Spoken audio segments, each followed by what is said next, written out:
Hello everyone, welcome back to our YouTube channel Something Fishy with Rishi and Tina. আমরা আবার অনেক দিন পরে একটা ভিডিও নিয়ে চলে এসেছি।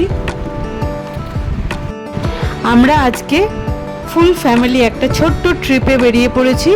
আমরা যাচ্ছি তারাপীঠ। খুবই সাডেন একটা প্ল্যান, আগের দিনই ঠিক হয়েছে আর আজকে সকালবেলা আমরা বেরিয়ে পড়েছি। যাচ্ছি আমি, ঋষি, আমার মা, বাবা, ভাই। অনেক দিন পরেই আমরা একটা ব্লগ নিয়ে চলে এসেছি। কিছু ব্যস্ততার কারণে কিছুদিন ভিডিও দেওয়া হয়ে ওঠেনি। দেখতে দেখতে আমরা সাঁতরাগাছি ব্রিজ ক্রস করছি। এটা হচ্ছে যারা এইখানে থাকেন তারাই জানেন যে এই ব্রিজটার ডিমান্ড কতটা, সব সময় জ্যাম হয়ে থাকে। সেরকম আমরাও আজকে জ্যামেই পড়েছিলাম। যাই হোক, জ্যাম কাটিয়ে সাঁতরাগাছি স্টেশনও আমরা ক্রস করে গেলাম। এই যে এটা নতুন স্টেশন তৈরি হচ্ছে। তারাপীঠে আমি এই ফার্স্ট টাইম যাচ্ছি, তাই আমি খুবই এক্সাইটেড এই তারাপীঠ ট্রিপটা নিয়ে। চলুন দেখা যাক।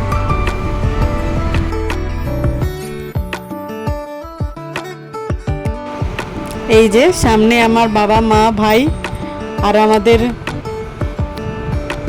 বাহন চালক চন্দনদা নিয়ে যাচ্ছে।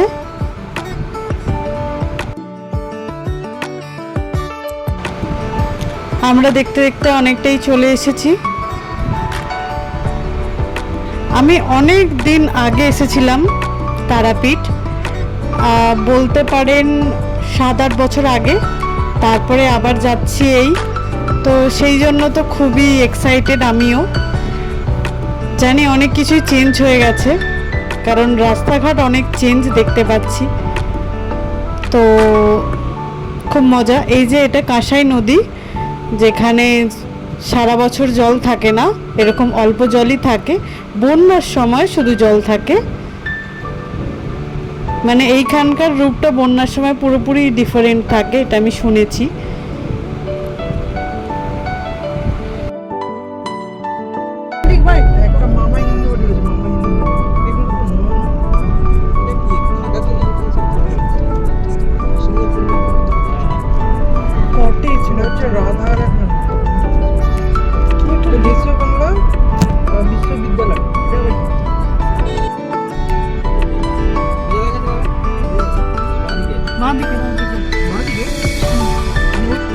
লাঞ্চ টাইম হয়ে গেছে, তাই লাঞ্চের জন্য আমরা এই জার্মান ধাবা এইখানে এসেছিলাম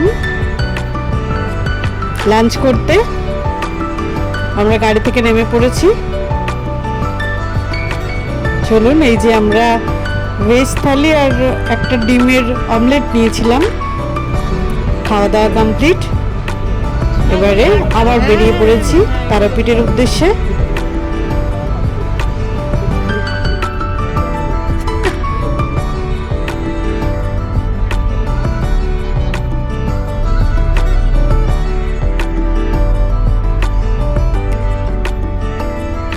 এই বোলপুরের রাস্তাতে আরেকটা জিনিস আমার খুব ভালো লাগে, এখানে অনেক মাটির বাড়ি দেখতে পাওয়া যায়, যেটা আমরা তো শহরে দেখতে পাই না।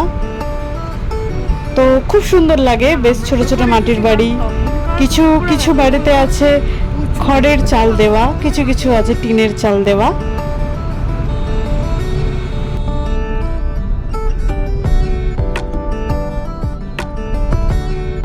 আমরা তারাপীঠের খুবই কাছাকাছি চলে এসেছি, আর কিছুক্ষণের মধ্যেই পৌঁছে যাব।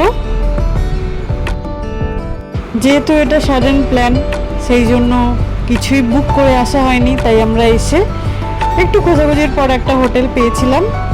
এটা সব কিছু আমাদের ঠিকঠাকই লেগেছিল। তো এসে গেছি আমরা রুমে।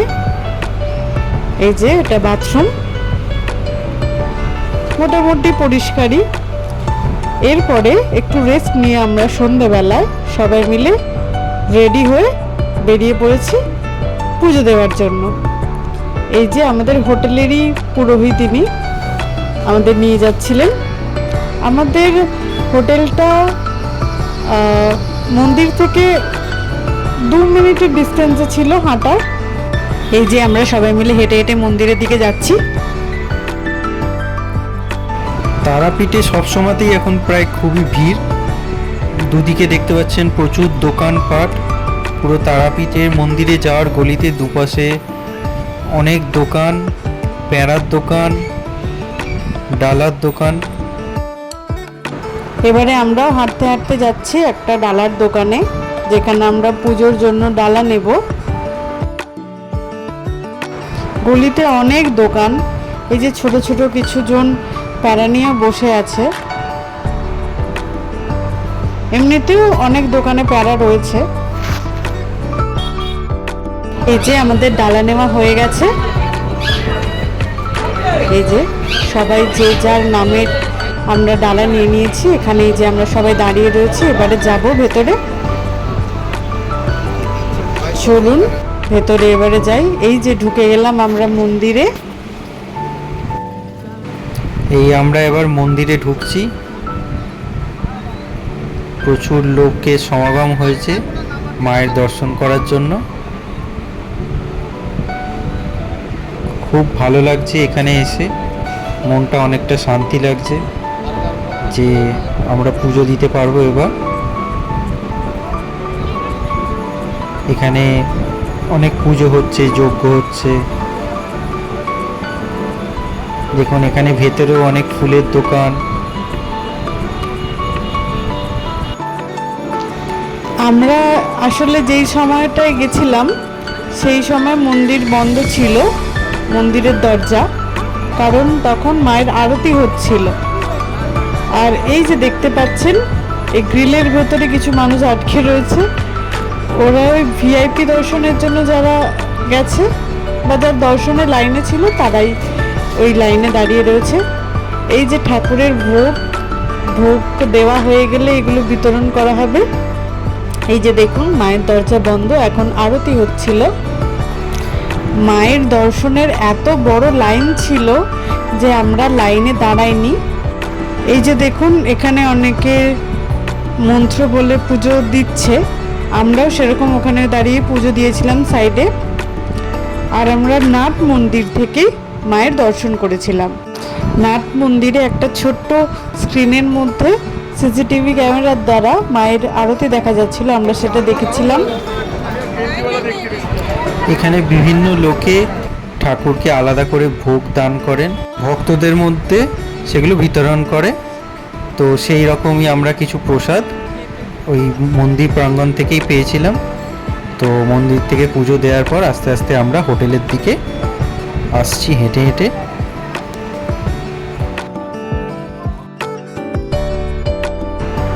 এই যে আমরা আমাদেরকেও একটু দেখিয়ে দিলাম।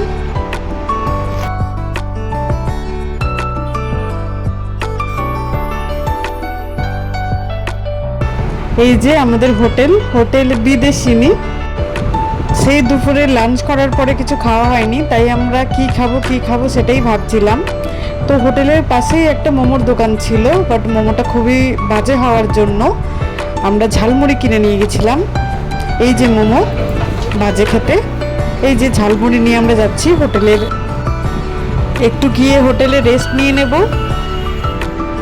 তারপরে এই 10টা নাগাদ আমরা নিচে নামছিলাম। নিচেই রেস্টুরেন্ট ছিল, ওখানে আমরা ডিনারটা কমপ্লিট করব বলে এই যে সবাই মিলে নামছি।